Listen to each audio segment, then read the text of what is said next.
What's made you almost actually walk out of work? A piece of lab equipment broke when I was using it, and a glass shard made a pretty deep cut in my hand. It looked clear that it was going to need stitches, as the gauze and band-aids in the first aid kit weren't cutting it. But my boss absolutely refused to let me leave work and was furious that I had neglected to clean the blood off the floor while I was bandaging my hand. His reasoning for not letting me see a doctor was that it would make him look bad that a workplace accident happened under his watch. That was the actual reasoning he gave. At least he was honest. I left anyway, despite his screaming at me not to, and went to an urgent care clinic. The story gets better, though. I got a call while I was in the waiting room from my boss's boss. We'll call him Jim to make this story less confusing, wanting to know what happened. My boss had told Jim to deduct one of my vacation days because I left work and went home without his permission, and Jim wanted to know why I would do something like that. I explained that I cut my hand and had gone to get stitches, and he assured me that the company would pay all the medical expenses and give me the rest of the day off without it counting as a vacation day. The next day, I expected my boss to tear me a new one for leaving against his demands, but he didn't, because he wasn't there, because he had been fired. I just love a happy ending. Sadly, they are very rare in this thread. The ceiling had fallen in. I worked at a frame shop as a designer, and the building it was located in was old as the hills. I had heard the manager mention the bad insulation, mold, and asbestos in the past. One morning on a Sunday, the manager of the store would go up to Maine to see her girlfriend on weekends. I came in to find the floor covered with debris and the air full of motes of God knows what. Now, not only do I not want to breathe asbestos and fiberglass, but I'm allergic to mold. I used the phone to call the other managers at other stores to ask what to do. They agreed I should close up until a cleanup crew could arrive. I called the owners of the company and they stated, and I quote, "What do you want me to do about it?" Finally, I locked up and went home. I figured that since Sunday was a half day anyway, it wouldn't be such a big deal. Wrong. I was taken into the back room by the manager the next morning and told I was fired. I know now that this was because she was pissed at having to cut her main weekend short to come deal with the issue. They also tried to withhold my unemployment, but when I told the unemployment office the story, they granted it anyway. TLDR. The ancient ceiling fell in and I wasn't gonna breathe asbestos for $11 HR. That wasn't part of the test. That was asbestos. My boss had contracted the Asian flu or something and he was out of work for 2 weeks. Guess who got when he came back? Me. Guess who wasn't allowed to miss work because of it? Me again. I got it so bad I kept it for a month, but didn't miss any work. I just suffered with it. Then one day he started yelling at me about being sick and wanting to go home early. I walked out. He called me the next day to apologize and begged me to not quit. He gave me a week off with pay. It's a shame that this is the technique necessary for you to get legitimate medical leave. Given his recant, it's obvious he understood his mistake, but the only way you were able to get what you should have had from the start was putting him in the position of thinking you were leaving. Frick that kind of pressure, man. It's just wrong. I worked for Glamour Shots in the 90s. I helped launch a store and then worked there as a photographer. We had a manager that was a total douche. He was married and lived over an hour away from the studio, so he would spend 4 or 5 days a week living in a hotel and only going home on weekends. I was the only male working in the studio besides the manager. He would give his favorite girls perks that nobody else received. Some girls never had to work holidays. Some got off anytime they wanted. Well, this sucked because as a photographer working in a new studio in a small hick town, the workload was massive. So many excited country girls wanted their glamour shots. As the only male photographer, I never received any holidays off and often was called to come in and cover for some girl that didn't feel like working today. One of the girls told me that he took her for a ride and then tried to pit her against me by saying I had been talking about her behind her back. We were friends and she knew better and would keep me up on his shenanigans. One day I lost it and said I would not be working any more consecutive holidays and that I demanded that all photographers rotate shifts on holidays so nobody gets screwed. He pretended to agree with me and then gave me the very next holiday shift. Again. When I saw the schedule, I turned to him and said to his face, "You are the most full of crap human being I have ever had the displeasure to know." He smiled and told me I could leave. I said he couldn't stop me. I did get fired, which was no loss really. But here's the kicker. I knew which girls he was sleeping with in his hotel room. Some of them were weekend strippers and couldn't keep a secret to save their lives. I teamed up with another girl and we found a way to inform his wife of his activities. He got me fired. I got him divorced. Frick that guy. He got me fired. I got him divorced. Reminds me of Sean Connery's line from The Untouchables. He sends one of yours to the hospital. You send one of his to the morgue. I was a busser in a restaurant. We had these above and beyond cards that management gives out to people that, well, go above and beyond. They were basically free meals or free drinks. On the back of these cards, management writes a short description of why they gave it to the person and initial it. I was working a particularly normal day when my manager, also one of my best friends, comes up to me with a peculiar look on his face. He hands me an above and beyond card, and I look at him puzzled. I turn it over and it reads, "I'm really sorry. Sorry for what I ask." He hands me another above and beyond card. This one reads, "I hate to have to do this to you." Now I start to get worried. Okay, where's the vomit that I have to clean up? I've cleaned up vomit plenty of times before. Dang kids, but had only ever gotten one card for it. Mayhaps this was some particularly large pile of some sort. He then hands me yet another above and beyond. I turn it over, and a powerful 4-letter word is staring back at me. Poop. I look at him and say, "You've got to be crapping me." I head to the men's room and, sure enough, there is a nice pile of crap in the urinal. Apparently some little kid went to go take a poopy and the only stall was in use. Not being able to hold it any longer, he relieved himself in the urinal. I spent the next 10 minutes scooping feces out of the urinal into the trash can, wanting to find this kid and hit him, rub his face in his own crap, yell at his parents for not telling their kid it is not okay to crap in a urinal. I almost said frick it and walked out that day, but the food was good at this restaurant and I decided 3 free meals was worth the 10 minutes of crap scooping I had to endure. Kudos to your boss for trying to make an extremely unpleasant situation more tolerable by A. Acknowledging it, B. Giving you something for your above and beyond effort. Moving furniture from one office to another. I was the only person really being active during all of this. The boss repeatedly stated that I needed to optimize the number of desks in the office. A co-worker, a 50-year-old angry guy, was insistent that no desk be near his. Obviously I tried enforcing what the boss said, but the guy kept fighting me on it, sometimes getting the boss to come and talk to me. All those talks ended with the boss deciding I should do what I had planned to make as many desks as possible. Finally, when it came time to bring in the desk that was going to go next to the co-worker, he suddenly wanted to help. First desk, he helped me move through the entire process, and sure enough he tried maneuvering the desk in the way he wanted. When I tried to correct him, he said this was what the boss wanted, so I responded by starting to tell him he was incorrect. Halfway through my statement he yelled out the boss's name. Like a goddamn toddler screaming for his mommy, he just started yelling for the boss to come and help him. I dropped my half of the desk and walked away, called in an hour later and said I wasn't coming back that day. Michael.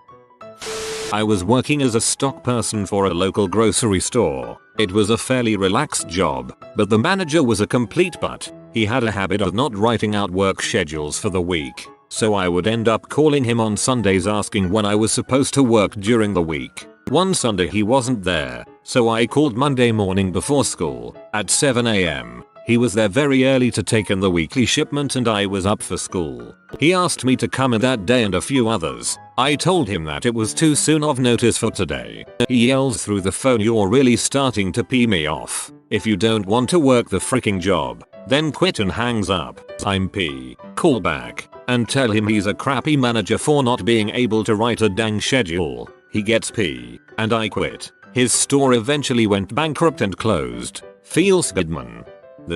I absolutely freaking hate managers that can't get a dang schedule out in advance. So glad I don't have to deal with that kind of crap anymore.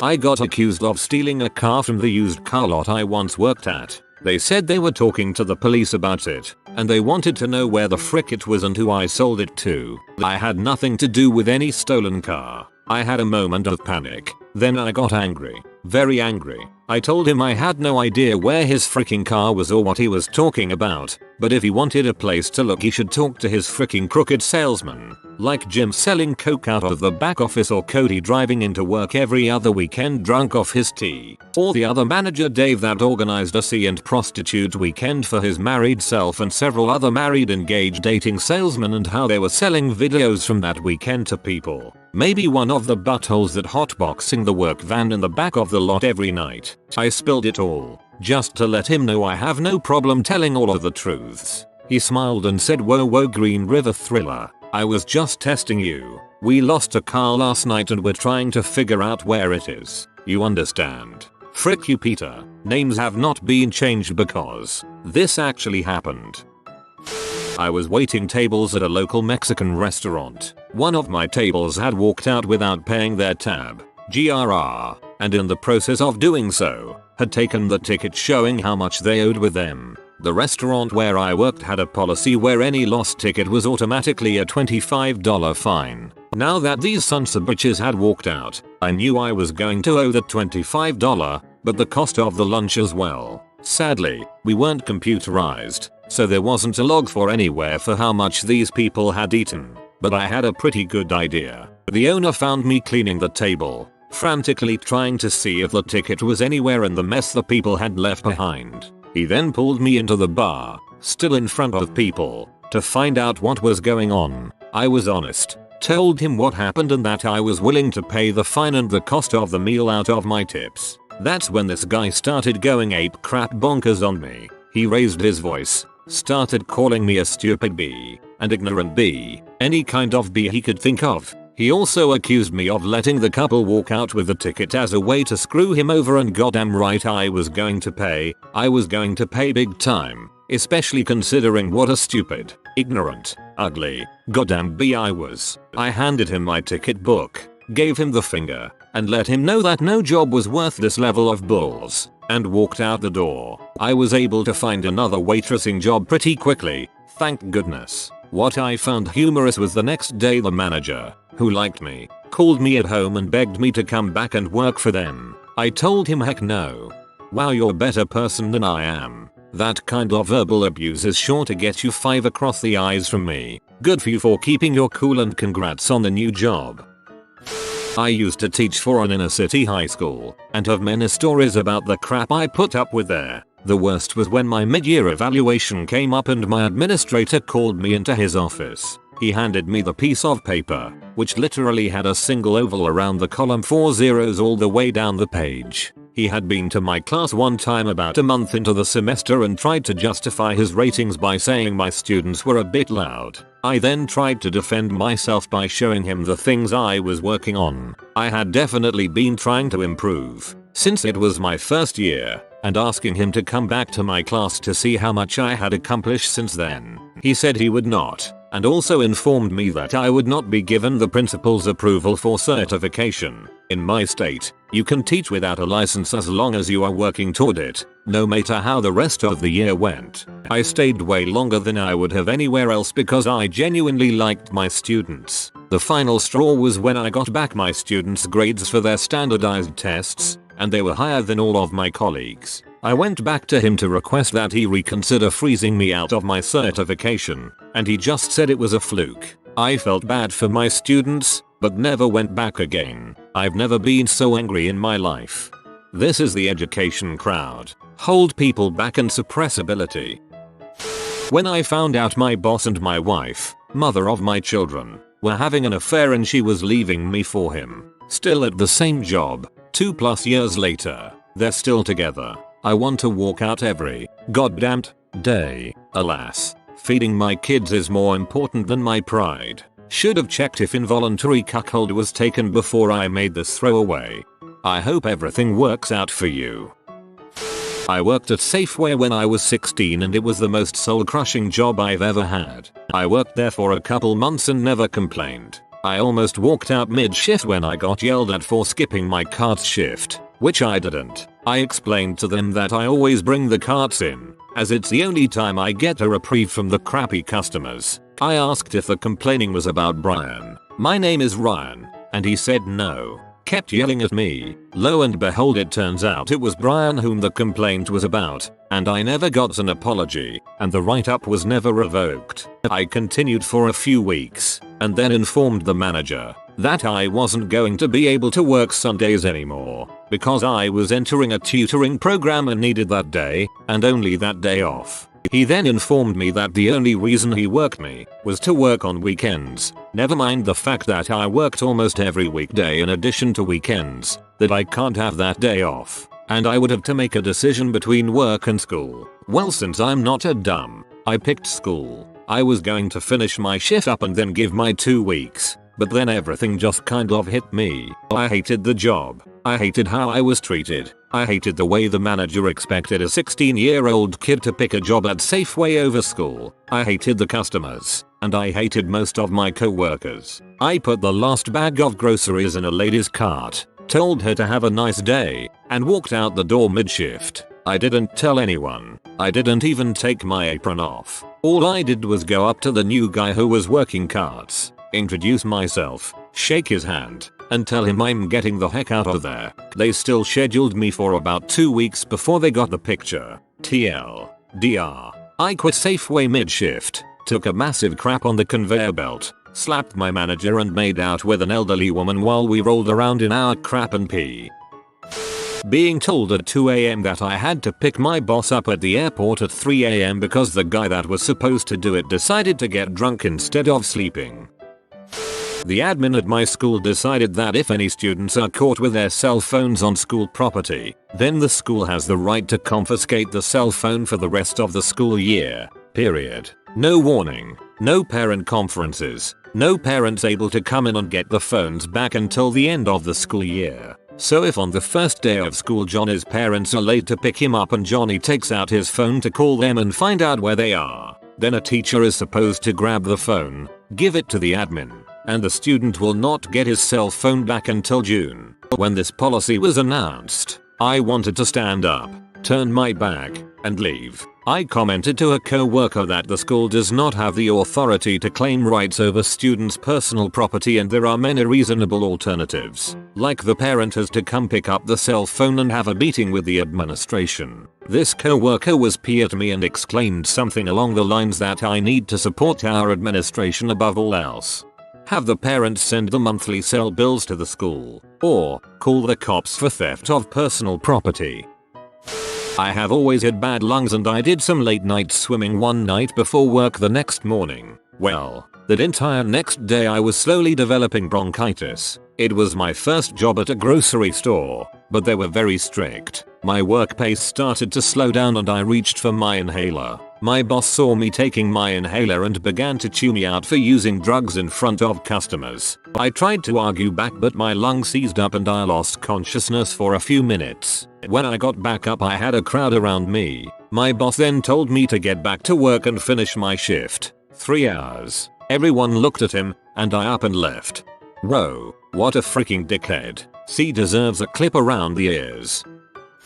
A client berated me in a meeting for some bonehead decision my boss had made, even though I wasn't in any way involved. This was annoying, but what made it worse is that my boss didn't say a word, even when the client moved beyond insulting my professional skill set into some personal attacks. I made it through the meeting, but I cried in the car on the way home. I can't believe I ever worked for someone who would just let me get run over like that. I was about 18 and working doing residential roofing for a summer job. I had never installed clay tile shingles before, so my boss, the owner, told me to watch one of the other guys for a few minutes to get the hang of it. No less than 2 minutes later he starts screaming, literally screaming. Guy had anger issues, asking why I was standing around and not working. So I grabbed some tiles and started shooting them down. Since I still had really no idea of what I was doing, I of course shattered the first 2 tiles I tried to shoot down. So Nofra bitch comes over and starts screaming at me again for breaking tiles and proceeds to push my butt off the roof. Granted, the fall was only about 10-0 inches, but it still could have killed me. At this point I was freaking fuming mad and decided I was done with that butthole. As I am packing up my gear I can hear him cursing me to the other guys on the roof. As I am walking off of the job, I notice this dipshit is standing on one of the air hoses running from his nail gun to the air compressor on the ground. In one swift movement I grab the air hose and yank it hard towards the ground. He comes tumbling down off of the roof and lands in a pile. As I am getting into my Jeep, I hear him threatening to call the cops on me. The foreman comes up to him and points out how foolish he would look when all of the guys on the crew clearly saw him stumble and fall off on his own. It was glorious to hear that bastard ranting and screaming at all of us as I rode off. I realize that I probably committed assault, but turnabout is fair play as far as I am concerned. I was working at a nightclub in the UK as a bartender floor boy, meaning some nights behind the bar, some walking the floor cleaning up glasses and stuff. On one of the busier nights I can remember working there, I was on the floor with 2 other guys and someone straight up crap in the middle of the dance floor. And not like a couple small nuggets either. I'm talking a massive brown duck that would have made any man proud, sitting pretty on the dance floor while everyone danced around it trying not to stare. All 3 of us on the floor said we'd quit if we were expected to clean it up, so a manager had to come out and do it himself. Luckily at my workplace managers have to clean up crap bodily fluids. I still do it if it's not that bad in the bathroom. My first job was at a drugstore. It was great for about a year, but then the manager quit and the store became a total gong show. One day I show up to work and there's a new manager. I figure this is probably a good thing. Maybe the store will be a nice place to work with somebody in charge. Anyway, this new manager looks oddly familiar to me, but I can't figure out where I know her from. I shrug it off and get to work. My new boss follows. Apparently she's also doing the wage slave work until the store finds more employees. Okay, whatever, but she doesn't know what the frick she's doing. I had to walk her through everything she did that morning and she still had the nerve to try to tell me what to do. For instance, when I was stocking some shelves of a popular sale item, she waddled up and asked why I wasn't sorting for expired stuff like she had told me to do. When I explained that I was refilling an empty shelf because customers kept asking for the product, she flipped crap. She accused me of being jealous of her status of manager, and that was why I was sassing her. I was 15. I had no interest in managing a crappy little drugstore. So I'm standing there, listening to her rant about how I'm a terrible employee when I notice her lip ring. I had originally thought it was a giant zit, but it was actually a flesh-colored stud right below her bottom lip. I'm staring at this piercing, fascinated by how much it looks like acne, when it suddenly clicks where I've seen this woman before. I've seen her right across the street outside of the sketchy hotel bar, standing there in a short skirt and tall boots while creepy old men shove cash in her cleavage. As it slowly sinks in that the town H is trying to tell me I have issues with authority and will never hold a job, I start to question whether it's really worth the $7.50 an hour to listen to her. So I cut her off mid-sentence. "I'm going to leave now," I said. "It's not time for your break yet. You can't just go for a smoke whenever you want. I don't smoke. I won't be back. I'm not putting up with this." Then I cleaned out my locker and left. I got a job a week later at the drugstore up the street. No regrets. TLDR. I used to sell drugs, but quit when I figured out my new boss was a prostitute and a douche muffin. If you are new to the channel, you can subscribe. I publish new videos every day. Until then, check another video.